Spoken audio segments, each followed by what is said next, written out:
Hey Leo, do you know how to play chess? Kind of. I usually play it with my 8-year-old nephew. Wow, you really go out on a limb playing chess with an 8-year-old, don't you? Okay, why don't we discuss someone who went out on a limb to become a world chess champion? All right then.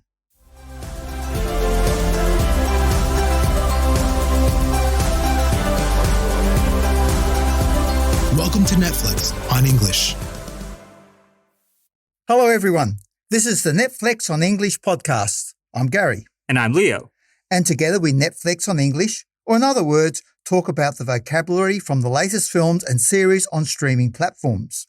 In each episode, we tell you a story of main characters from a series or a film using just a few key expressions from it. And today, we're going to discuss The Queen's Gambit, a drama series about the life of a chess prodigy, Beth Harmon. Prodigy is a child who shows a great talent for something at a young age, like Mozart, who became a prodigy at the age of 4 when he started writing music. And Beth became a chess prodigy at the age of 8. Incredible! So we meet young Beth Harmon in 1957, right after her mother dies in a car crash. Since her mother died and Beth never knew her father, she becomes an orphan, a child who has lost their parents. Beth was sent to an orphanage, a home for children whose parents are dead or can't care for them. That's where she made friends with another orphan, Jolene. And it was also at the orphanage where she discovers her talent for chess. Let's listen to Beth describing exactly how she learned to play chess to a reporter. You're an orphan, Beth? Yes, I know that. No, yes, of course you do. I was just wondering how you learned to play chess. Mr. Scheibel taught me. He was the janitor at Methuen. A janitor taught you how to play? Really? When I was 8. So, it was Mr. Scheibel, a janitor at Beth's orphanage, who taught her how to play chess when Beth was 8. Indeed. A janitor is someone who cleans and takes care of the building. Mr. Scheibel, however, wasn't a common janitor, but rather a talented chess player himself. Oh yes, Mr. Scheibel taught Beth a lot of things about chess. Among other things, there was the famous Queen's Gambit, a chess move which plays a key part in the series. Would you be so kind and tell our listeners what the Queen's Gambit actually means? I didn't really get that part. Not surprising. You would know how to play the Queen's Gambit if your opponent is an 8-year-old. Your point being?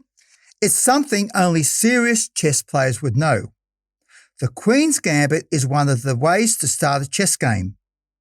In order to play the Queen's Gambit, you have to play white.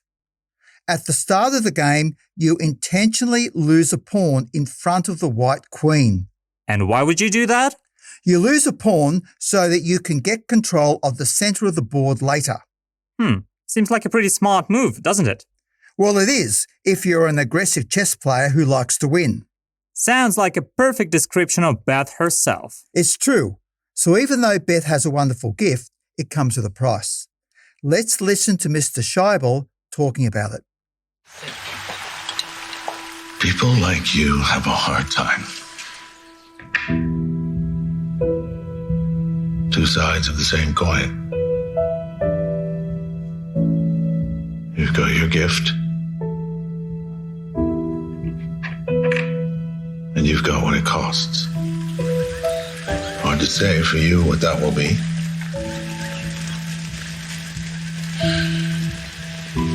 You'll have your time in the sun, but for how long? We've got so much anger in you. You'll have to be careful. So, it appears that people like Beth have a hard time.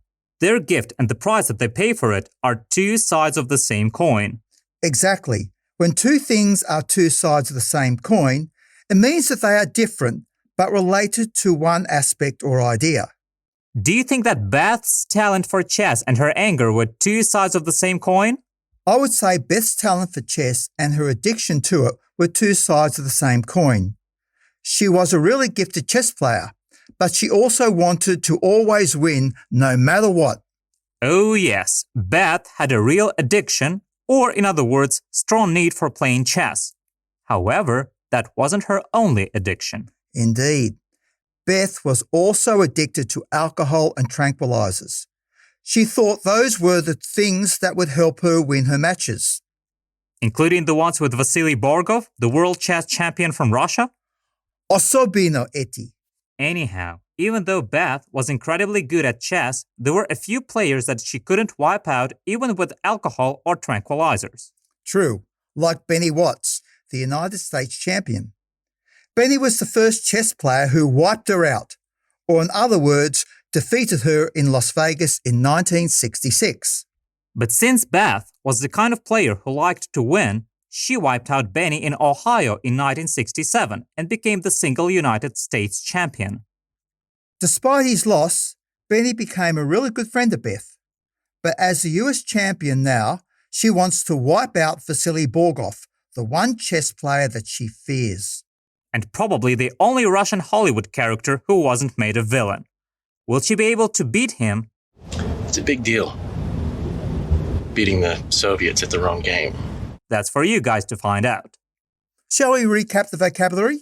Yes, and we will start from prodigy, which means an extremely talented child. An orphan is a child who has lost his or her parents. If you want to play the Queen's Gambit, it means that at the start of the game of chess, you lose a pawn in front of the white queen, so you can get control of the center of the board later. When two things are two sides of the same coin, it means that they are different but related to the same aspect or idea. If you have an addiction for something, it means that you have a strong need to do or use something, like drugs or alcohol. And if you wipe someone out in the game, it means that you defeat them or win them over convincingly. That's it. Make sure you subscribe to our podcast to hear us Netflixing on English from other series. That's a wrap now. So from Gary and Leo, thanks for listening. Bye-bye. Bye.